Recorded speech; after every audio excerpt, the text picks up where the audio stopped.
नमस्कार।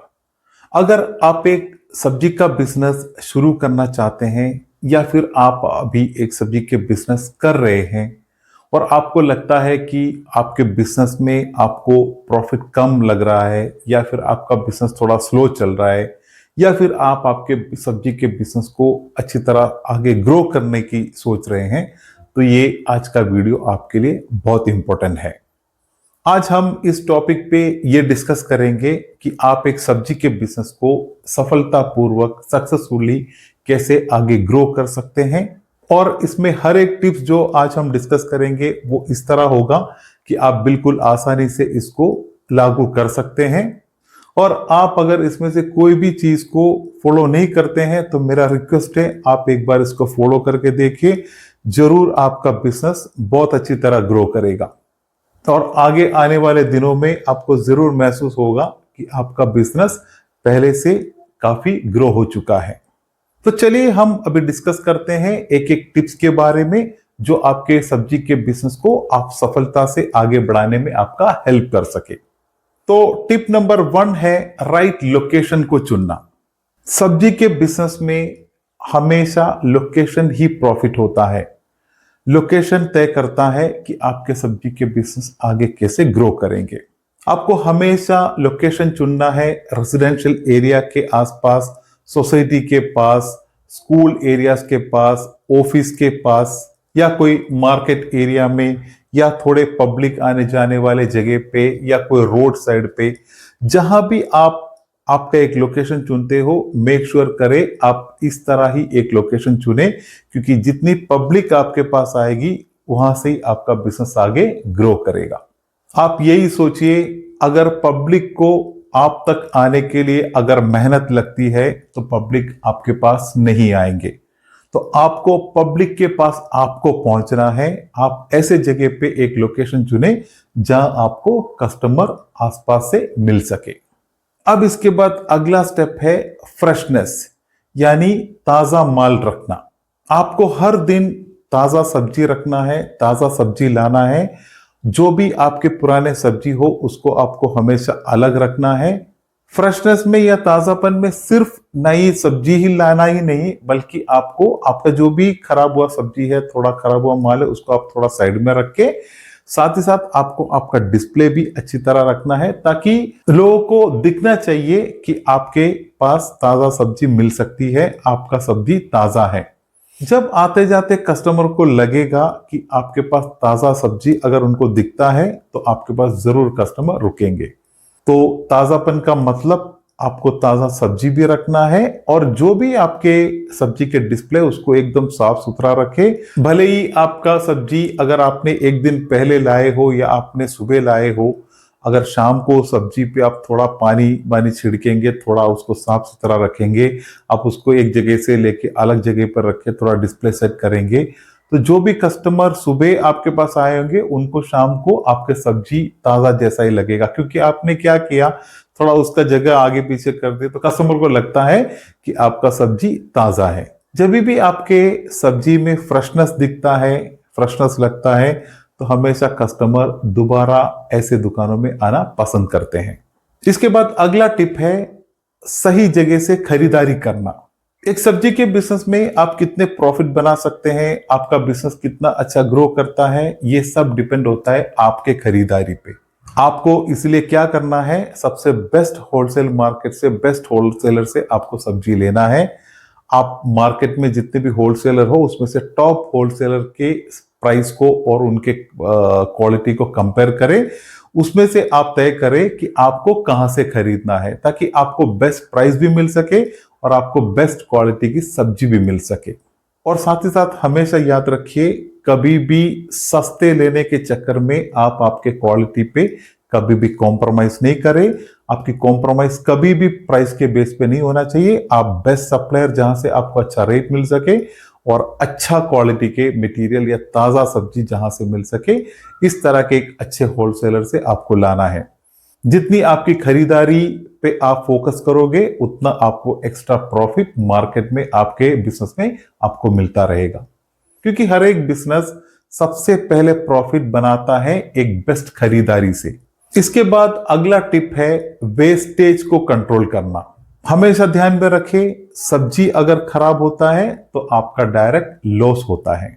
वेस्टेज को कंट्रोल करना इस जैसे बिजनेस में, खासकर सब्जी के बिजनेस में बहुत इंपॉर्टेंट है। जितना आप वेस्टेज को कंट्रोल करोगे उतना आप नुकसान से बच जाओगे। इसके लिए आप क्या कर सकते हैं, कभी भी आप ज्यादा स्टॉक नहीं रखिए। जितना आपका बिकता है उसके हिसाब से आप थोड़ा थोड़ा ही लाए। जिस तरह आपका बिजनेस चलता है उसके हिसाब से आप थोड़ा थोड़ा करके आपके स्टॉक को दिन ब दिन बढ़ाने की कोशिश करें। एक साथ बड़ा स्टॉक लाके आप वैसे आपके स्टॉक को वेस्टेज नहीं करें। और साथ ही साथ जो भी आपका फास्ट सेलिंग सब्जी होती है, जो सब्जी आपके पास ज्यादा बिकता है हर दिन, उसको आप पहले बेचने की कोशिश करें। और जो भी स्टॉक आपको लगता है कि थोड़ा खराब हो रहा है, आगे जाके आपको इस पे लॉस होने वाला है, तो आप कोई भी तरह डिस्काउंट देके वो स्टॉक को निकाल दें। इस तरह आपका प्रॉफिट बढ़ाने में वेस्टेज कंट्रोल या वेस्टेज को कम करना आपको बहुत हेल्प करता है। जितना आप आपके वेस्टेज को कम करोगे उतना आपके पास प्रॉफिट बढ़ता रहेगा। अब इसके बाद अगला टिप है सही प्राइसिंग। आपको आपके सब्जी के बिजनेस में हमेशा प्राइसिंग का बहुत ध्यान देना है। अगर आप महंगा बेचोगे कस्टमर आपसे दूर भाग जाएंगे, अगर आप सस्ते में बेचोगे आपका प्रॉफिट भी खत्म हो जाएगा। तो आपको दोनों चीजों को हमेशा ध्यान रखना है, कस्टमर भी आपके पास जुड़े रहे, साथ ही साथ आप दो पैसे कमा भी सके। इसीलिए आपको सबसे बेस्ट है कि मार्केट में जो रेट चलता है उस रेट के बारे में आप हमेशा जानकारी रखें और वही मार्केट रेट के बेस पे आप भी सब्जी बेचने की कोशिश करें। तो इससे क्या होगा, आपका प्राइस महंगा देके कस्टमर को प्रॉब्लम नहीं आएगा और साथ ही साथ आपको भी कभी सस्ते में बेच के नुकसान सहने की जरूरत नहीं पड़ेगी। कस्टमर हमेशा सस्ता ही चाहता है, ये गलतफहमी आप हटा दीजिए। इस तरह की गलतफहमी कभी नहीं रखें। कस्टमर हमेशा एक फेयर प्राइस चाहता है। कस्टमर चाहता है कि दूसरे के प्राइस से आपका प्राइस महंगा नहीं हो। और कुछ कस्टमर आ भी सकते हैं जो सबसे सस्ता चाहते हैं। आगे से अगर उनको एक आइटम का प्राइस 10 रुपया मिलता है, वो सोचे कि आपसे वो 8 में या 7 में मिल जाए। लेकिन आपको इस तरह के कस्टमर को ज्यादा एंटरटेन नहीं करना है, क्योंकि आप बिजनेस करने के लिए मार्केट में बैठे हो। आप कितना सस्ता बेचोगे हर दिन, फाइनली सस्ता होते होते आपका प्रॉफिट ही निकल जाएगा, तो उससे आपको कोई बेनिफिट नहीं है। तो आप हमेशा ये कोशिश करें, ना महंगा दे ना बिल्कुल सस्ता दे, आप मार्केट के रेट के बेस पे एक फेयर प्राइस कस्टमर को दे। कस्टमर को यह लगना चाहिए कि आपका प्राइस भी मार्केट का बेस्ट रेट में से एक है। इसके बाद अगला सबसे इंपॉर्टेंट टिप है कस्टमर रिलेशनशिप बनाना। सब्जी का बिजनेस एक ट्रस्ट वाला बिजनेस होता है, तो वो ट्रस्ट कैसे बिल्डअप होता है, क्योंकि ट्रस्ट के बाद ही तो रिलेशनशिप बिल्डअप होता है। तो ट्रस्ट बिल्डअप करने के लिए आप एक अच्छे बिहेवियर में कस्टमर से बात कर सकते हैं। आप क्वांटिटी और क्वालिटी में कभी चीटिंग नहीं करें, और हो सके तो एक चीज और आप कीजिए जिसके लिए आपको कोई पैसे की खर्चा नहीं होगी। जो कस्टमर आते हैं हो सके तो उनका नाम आप थोड़ा याद रख लीजिए। जब दोबारा वो आते हैं, अगर आप उनको उस नाम से एक बार उनके साथ बात करना शुरू करते हैं तो ऑटोमेटिक कस्टमर आपके साथ इमोशनली कनेक्ट हो जाएगा। और एक बात इसमें और ऐड करना चाहता हूं, अगर एक कस्टमर आपके साथ खुश है तो डेफिनेटली आप ये याद रखिए वो कस्टमर आपके साथ और ज्यादा 10 कस्टमर को आपके साथ ऐड करने के काबिल होते हैं। इसके बाद अगला टिप है डेली हिसाब को रखना। हर एक बिजनेस में, चाहे वो सब्जी की बिजनेस हो, होटल की बिजनेस हो, फल की बिजनेस हो, जो भी छोटे मोटे बिजनेस हो, बड़े बिजनेस हो, सब में हिसाब, डेली का हिसाब रखना बहुत इंपॉर्टेंट है। अगर आपके पास आपका बिजनेस का हिसाब नहीं होता है तो आप ये समझ लीजिए कि आपका बिजनेस सिर्फ अंदाजे पे चलता है।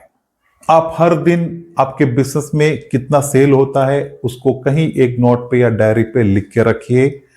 आपका जितना एक्सपेंस होता है एक दिन का, यानी खर्चा एक दिन का कितना होता है, उस खर्चे को भी नोट करके लिख दीजिए। और ये दोनों करने से, यानी आपके सेल के बारे में नोट करने से और आपके एक्सपेंस को, आपके खर्चे को नोट करने से आपको आपके प्रॉफिट और लॉस के बीच में क्या फर्क है, आप कितना प्रॉफिट में चलते हो, कितना लॉस में चलते हो, ये आपको क्लियरली पता चलेगा।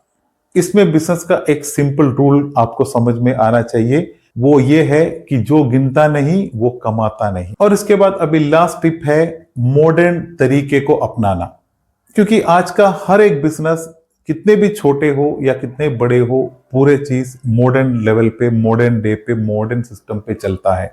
आपका अगर एक सब्जी के दुकान है तो आप जरूर उसको गूगल मैप में आपके दुकान को लिस्ट करें, और साथ ही साथ आपके आसपास जो सोसाइटी, जो रेजिडेंशियल एरिया है, उस कस्टमर के ऑर्डर्स भी आप व्हाट्सएप के थ्रू ले सकते हैं और उनको आप डिलीवर भी कर सकते हैं।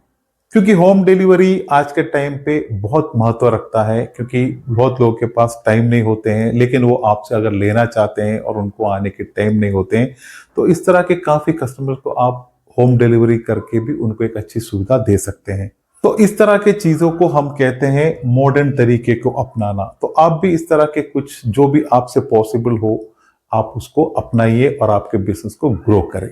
इसमें साफ है कि कस्टमर को आप जितनी सुविधा दोगे उतनी आपकी बिजनेस बढ़ती रहेगी। तो यही थे आपके एक सब्जी के बिजनेस में सफलता पाने के सबसे इंपॉर्टेंट टिप्स, और इसको लागू करने के लिए आपको कोई ज्यादा पैसे के खर्चे नहीं है। आप बिना खर्चे के या बिल्कुल छोटे छोटे खर्चे पे आप आपके बिजनेस को इस तरह आगे बढ़ा सकते हैं। क्योंकि हमेशा याद रखें, प्रॉफिट सिर्फ सेल से नहीं आता है। प्रॉफिट आपके खरीदारी से शुरू होके एक एक अलग अलग स्टेप से फाइनली आपके सेल तक आके आपके प्रॉफिट रुक जाते हैं। तो इसके बीच में आप देखिए, बहुत जगह होते हैं आपके बिजनेस में आपको प्रॉफिट बढ़ाने का, आपके बिजनेस में से नुकसान कम करने का काफी तरीके होते हैं। जितना आप आपके नुकसान को ही कम करेंगे, उससे ही आप देखिए आपको कितना प्रॉफिट आपका बनता है। तो इस तरह आप आपके एक सब्जी के बिजनेस है या आप एक नई बिजनेस सब्जी का शुरू करना चाहते हैं, तो उसमें इस तरह आप आपके बिजनेस को एक अच्छा ग्रोथ दे सकते हैं। तो यही था आज के वीडियो के टॉपिक के बारे में। जो भी आपके फीडबैक हो, सजेशन हो, प्लीज आप कमेंट में मुझसे शेयर करें। तो मिलते हैं एक बढ़िया बिजनेस टॉपिक के साथ, तब तक के लिए धन्यवाद। जय हिंद।